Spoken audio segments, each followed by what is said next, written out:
teman-teman semua, berbicara tentang pembangunan dan pengembangan sekolah itu berarti nggak jauh-jauh dari yang namanya keuangan. Berarti secara nggak langsung dalam pengembangan dan pengelolaan sekolah itu butuh manajemen keuangan. Tapi sebenarnya apa sih manajemen keuangan itu?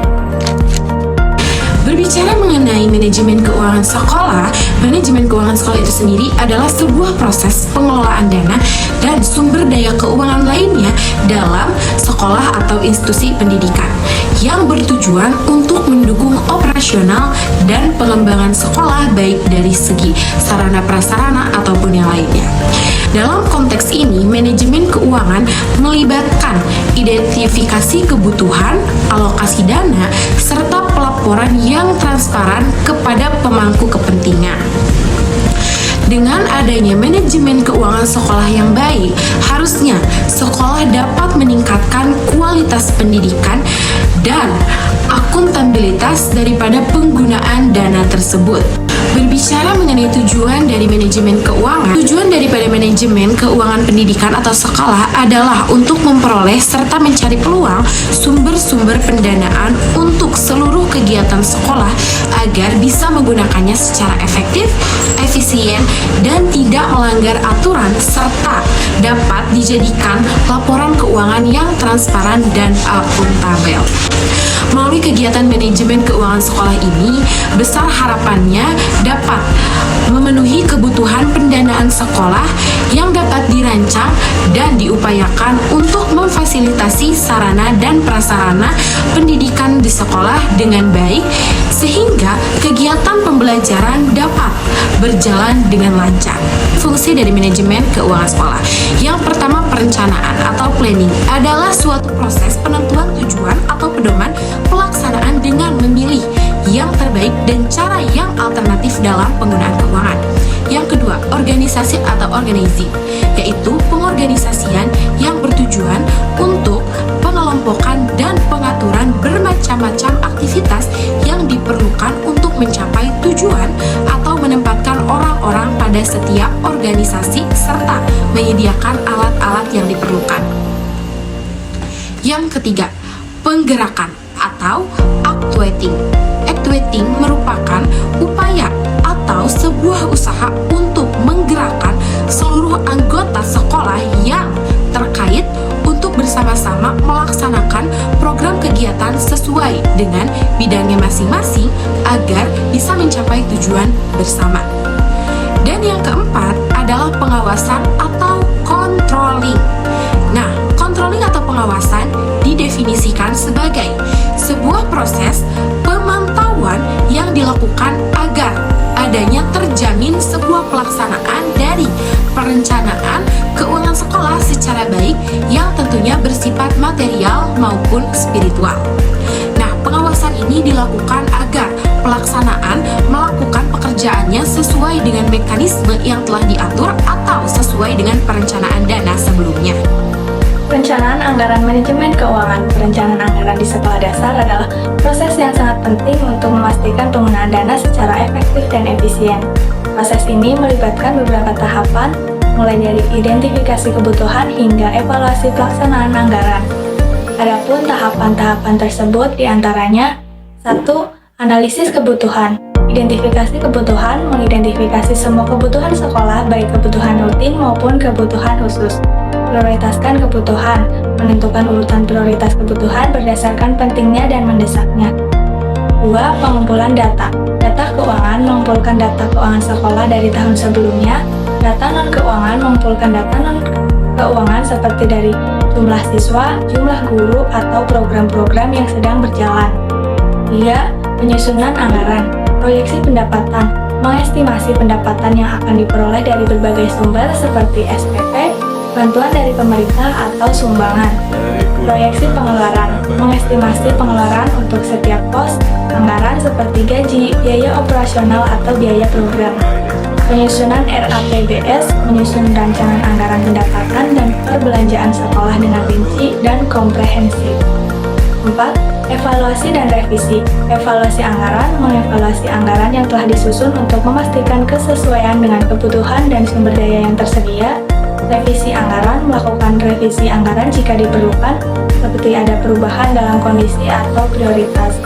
5. Pengesahan anggaran, pengesahan oleh komite sekolah, mendapatkan persetujuan dari komite sekolah atau badan pengelolaan sekolah lainnya.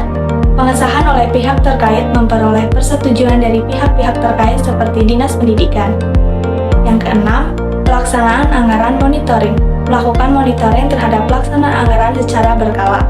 Evaluasi, mengevaluasi kinerja anggaran secara berkala untuk memastikan bahwa anggaran digunakan secara efektif dan efisien.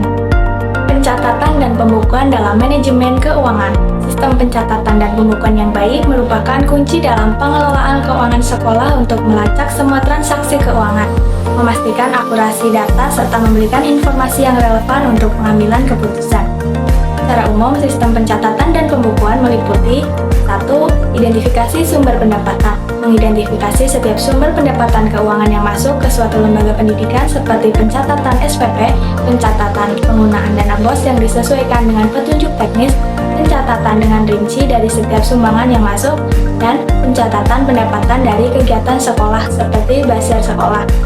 2. Pencatatan pengeluaran, mencatat setiap pengeluaran keuangan yang digunakan seperti mencatat pengeluaran gaji, tunjangan, dan potongan-potongan yang terkait.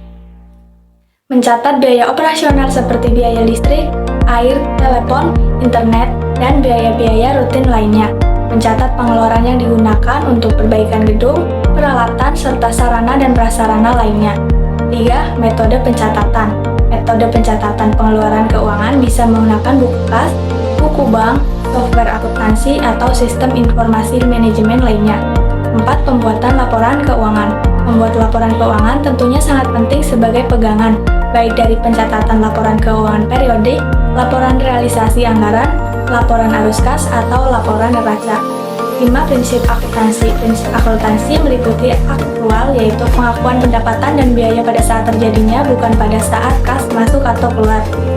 Ada juga disebut dengan matching atau mencocokkan pendapatan biaya yang terkait untuk menghasilkan laba atau rugi. Lalu ada yang disebut sebagai going concern, yaitu asumsi bahwa perusahaan akan terus beroperasi dalam jangka waktu yang dapat diprediksi. Pengelolaan dan penggunaan keuangan dalam pendidikan. Nah, ada prinsip-prinsip manajemen keuangan pendidikan berdasarkan UU Nomor 20 Tahun 2003 Pasal 48 yang menjelaskan mengenai keadilan, efisiensi, transparansi, akuntabilitas, dan efektivitas. Transparansi merupakan keterbukaan informasi penggunaan keuangan. Selanjutnya, akuntabilitas yaitu keuangan harus dipertanggungjawabkan sesuai dengan rencana. Selanjutnya, efektivitas yaitu pencapaian tujuan dengan hasil yang berkualitas. Dan yang terakhir, efisiensi yang merupakan perbandingan optimal antara input dan output. Nah, yang kedua, ada prinsip pengelolaan keuangan sekolah seperti hemat, tidak mewah, sesuai dengan kebutuhan teknis, selaras, sesuai program yang direncanakan. Kepala sekolah juga berperan sebagai otorisator, yaitu mengambil keputusan anggaran, dan juga ordinator, memerintahkan pembayaran sesuai otoritas. Nah, setelah prinsip-prinsip, ada juga nih sumber-sumber keuangan pendidikan. Sumber-sumber keuangan pendidikan itu ada berbagai macam. Pertama, seperti pemerintahan pusat, alokasi 20% APBN, termasuk dana BOS untuk sekolah berizin. Nah, ada juga nih pemerintah daerah, yaitu alokasi 20% APBD yang bertanggung jawab untuk SLTA provinsi dan SLTP ke bawah atau kabupaten. Ada juga yayasan, yaitu sekolah swasta dibiayai yayasan melalui usaha, donatur tetap atau tidak tetap. Peserta didik juga memberi dana seperti infak sukarela untuk pembiayaan siswa kurang mampu atau sarana sekolah. Dan yang terakhir, komite sekolah, wadah kerjasama antara masyarakat, orang tua siswa, dan sekolah untuk meningkatkan mutu pendidikan. Oke, baik. Di sini saya akan melanjutkan pemaparan materi dari teman saya. Di sini saya akan membahas terkait pengawasan dan juga pemeriksaan manajemen keuangan. Kita ketahui bahwasannya lembaga sekolah itu memiliki kemandiriannya tersendiri dalam pengelolaan manajemen keuangan sekolah berdasarkan hasil keputusan pemerintah. Nah, kemandirian tersebut agar berada di sisi positif tentunya perlunya pengawasan selama proses manajemen keuangan. Adapun beberapa tahapan pengawasan dalam proses pengelolaan keuangan di sekolah. Yang pertama itu adalah pengawasan pada tahap perencanaan. Nah, kita ketahui bahwasannya selama proses manajemen keuangan di sekolah itu ada yang namanya tahap perencanaan terlebih dahulu. Tahap perencanaan ini untuk menentukan keuangannya nanti pada saat proses pelaksanaan dan juga proses pelaporan manajemen keuangan di sekolah. Adapun pengawasan pada tahap perencanaan ini bisa dengan cara meninjau langsung, bisa juga dengan cara wawancara langsung kepada pihak-pihak yang berkait, dan juga bisa dengan cara kita tuh ikut rapat langsung pada saat proses manajemen keuangan di sekolah. Oke, dilanjutkan pada tahap yang kedua, yaitu proses pengawasan pada saat pelaksanaan gitu. Nah, pada tahap proses pelaksanaan ini tentunya diperlukan sekali pengawasan karena agar pemanfaatan atau penggunaan uang itu bisa sesuai berdasarkan perencanaan yang sudah direncanakan sebelumnya, seperti itu.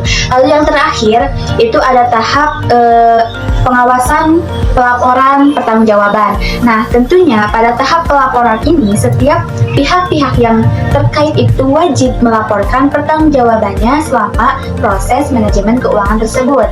Nah, hal ini perlu diawasi agar pelaporan pertanggungjawaban itu bisa sesuai gitu dengan perencanaan yang sudah direncanakan sebelumnya. Yang selanjutnya yaitu terkait hubungan antara manajemen keuangan dengan perkembangan peserta didik. Apakah ada pengaruhnya? Tentu ada ya teman-teman. Ketika suatu lembaga pendidikan mengelola keuangan pendidikan itu dengan baik, maka bisa terfasilitasinya sarana dan prasarana di sekolah tersebut. Ketika sarana dan prasarana di sekolah tersebut bisa terfasilitasi, hal tersebut bisa menunjang motivasi belajar siswa dan juga bisa meningkatkan minat belajar siswa. Ketika minat belajar siswa itu sudah ada, maka akan dengan mudah mereka menerima dan juga memahami materi yang disampaikan oleh gurunya. Nah, selain hal tersebut, ketika lembaga pendidikan itu bisa mengelola keuangannya dengan baik, maka bisa memberikan gaji yang sesuai kepada tenaga pendidik dan juga kependidikan. Nah, ketika tenaga pendidik dan juga kependidikan itu bisa digaji dengan sesuai gitu ya, hal tersebut bisa meningkatkan motivasi mengajar pada setiap guru. Nah, ketika motivasi mengajar pada setiap guru, mereka akan mengajarnya itu dengan cara kreatif dan inovatif. Nah, hal tersebut juga berpengaruh terhadap minat belajar siswa. Ketika seorang guru membawakan pembelajaran yang kreatif dan inovatif, itu akan meningkatkan motivasi dan juga minat belajar siswa.